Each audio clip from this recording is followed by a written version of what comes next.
I still have the scent of stale grease and industrial floor cleaner under my fingernails, and no matter how hard I scrub, the smell of that diner never really leaves me.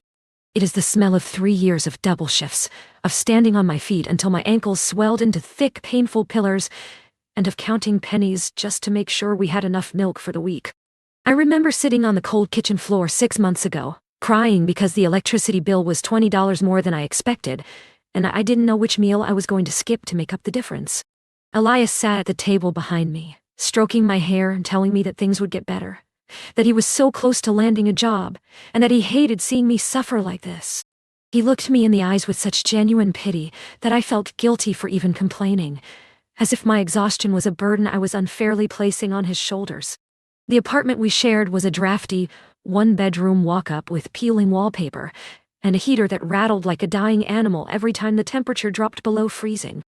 I took pride in keeping it clean, in making a home out of nothing, while Elias spent his days in front of a laptop he claimed was too old to run basic software.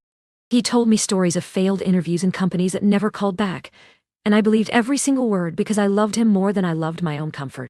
I gave up my photography classes, sold my grandmother's vintage camera, and pushed my dreams of traveling into a dark corner of my mind, because the rent was due and Elias needed to eat. I lived on coffee and leftover toast from the diner, watching my reflection in the windows grow thinner and more tired, all while feeling a strange sense of martyrdom.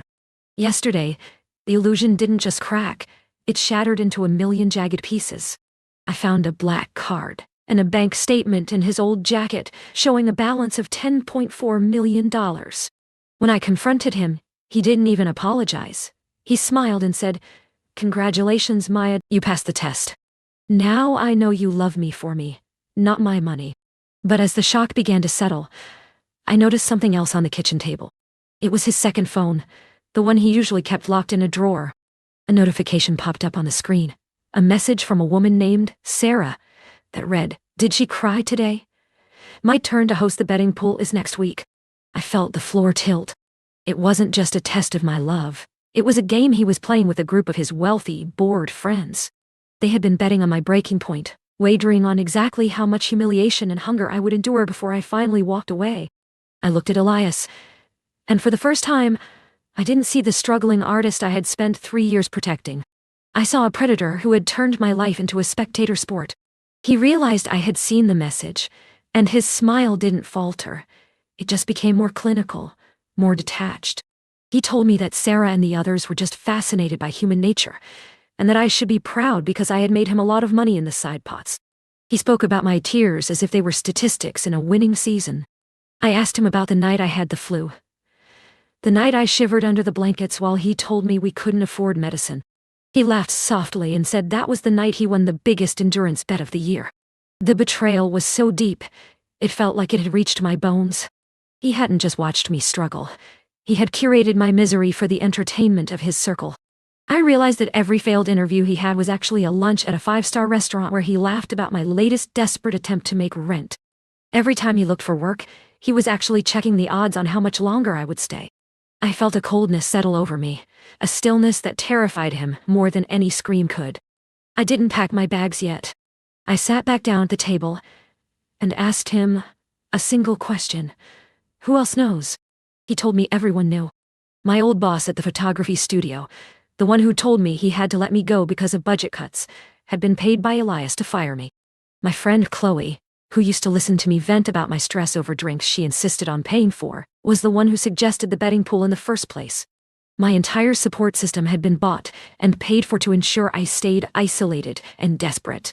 I was living in a Truman Show of my own suffering, and the man I slept next to every night was the executive producer. He told me all this with a terrifying sense of honesty, thinking that now that the test was over, we could laugh about it over champagne in our new mansion. I let him keep talking. I let him describe the rewards he had planned for me, the designer clothes that would replace my thrift store rags, the trips to Paris that would make up for the years I spent staring at the diner walls. He was so convinced of his own power that he didn't see me reaching for his laptop, the one he claimed was broken. I asked him if he had ever considered what would happen if the subject of his experiment decided to rewrite the ending. He frowned, his brows knitting together in a look of genuine confusion. "But Maya," he said, "you have nothing. You sold everything to keep us alive. Where would you even go?" I didn't answer. Instead, I opened the browser on his laptop. He had stayed logged into his private accounts, so sure that I was too broken to ever look. I found the group chat with Sarah, Chloe, and the others. It was filled with videos of me. Me crying over the bills, me sleeping on the floor, me counting quarters in the dark. But I also found something he didn't expect me to find. A folder labeled legal. Inside were the papers for a trust he had set up in my name a year ago. A tax shelter he had created to hide a portion of his wealth from a messy inheritance battle with his family. To make the trust look legitimate, he had made me the sole trustee with immediate access in the event of emotional or physical hardship. He'd been so arrogant that he used my real misery as the legal justification for his tax evasion. He never thought I would find it, and he never thought I would understand what it meant. I saw the balance of that specific account, $2.2 million.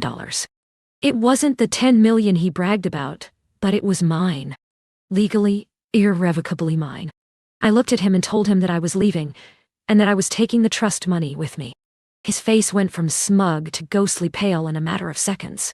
He tried to tell me that I couldn't, that it was his money, but I showed him the document he had signed and notarized a year ago. He lunged for the laptop, but I was faster. I had already hit the transfer button, moving the funds to a private account I had opened in secret months ago when I was planning to leave him for normal reasons. He stood there, gasping like a fish out of water, realizing that his little game had just cost him $2 million. I watched him collapse into the chair, the very chair I had scrubbed with vinegar just 2 days ago to get the smell of his cigarette smoke out. He looked smaller, stripped of the untouchable aura his money had given him. He started to bargain then, his voice dropping to that low, manipulative tone he used when he wanted me to forgive him for forgetting to buy groceries. He told me that the $2 million was a drop in the bucket, that if I stayed, he would double it, triple it, give me anything I wanted. He spoke about me as if I were a stock he was trying to buy back before the market crashed. It made my skin crawl to realize that even now, even with his secret exposed, he couldn't see me as a human being with feelings. To him, I was just an asset, with a high maintenance cost that had suddenly gained a mind of its own. I stayed silent, letting the weight of his own words hang in the air until he started to fidget. I realized that for 3 years, I had filled the silence with my own excuses for him. Now, the silence was a weapon, and it was cutting him deep. He started pacing the small, cramped room, his expensive shoes clicking on the cracked linoleum. He looked out of place in the life he had forced me to lead. He complained about the squalor he had endured for the sake of the test, as if he were a brave explorer who had just returned from a dangerous jungle. He didn't see the irony. He didn't see that for me.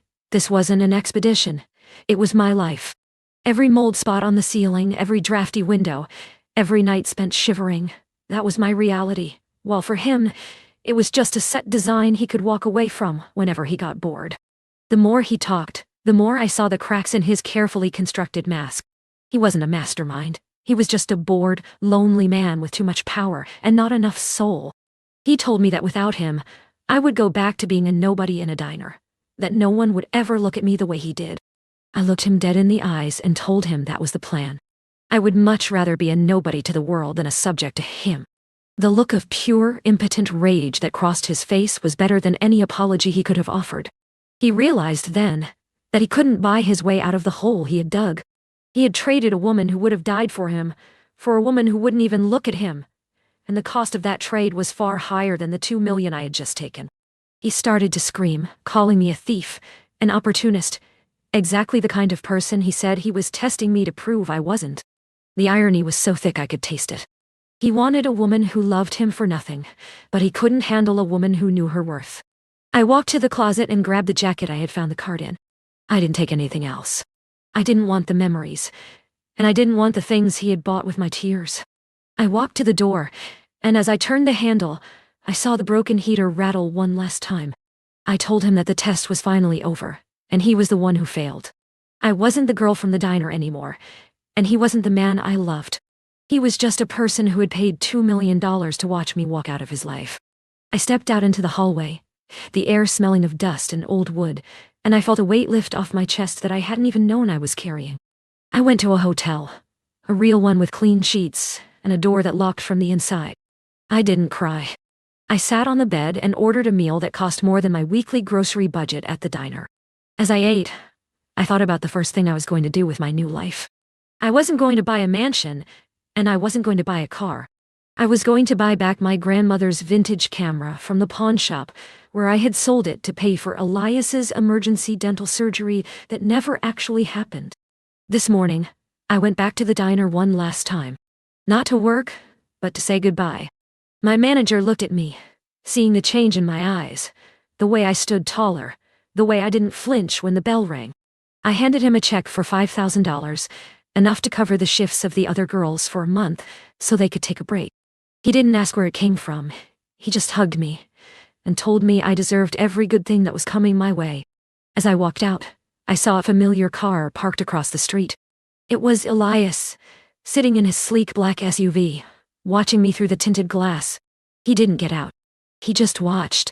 He was waiting for me to break, waiting for the guilt to set in, waiting for me to realize that rich Maya was just as lonely as poor Maya. But I didn't look back. I realized that the greatest test wasn't whether I could love a man who had nothing, but whether I could love myself enough to leave a man who gave me everything but respect. I'm starting over. Not with a mansion, but with a small studio apartment and a camera. I still have the scent of the diner in my hair, but for the first time in 3 years, I know that eventually, it will fade away. I don't know what Elias will do now that his game is ruined, and I don't care. I'm no longer a subject in his experiment. I am the author of my own story, and the first chapter is finally finished.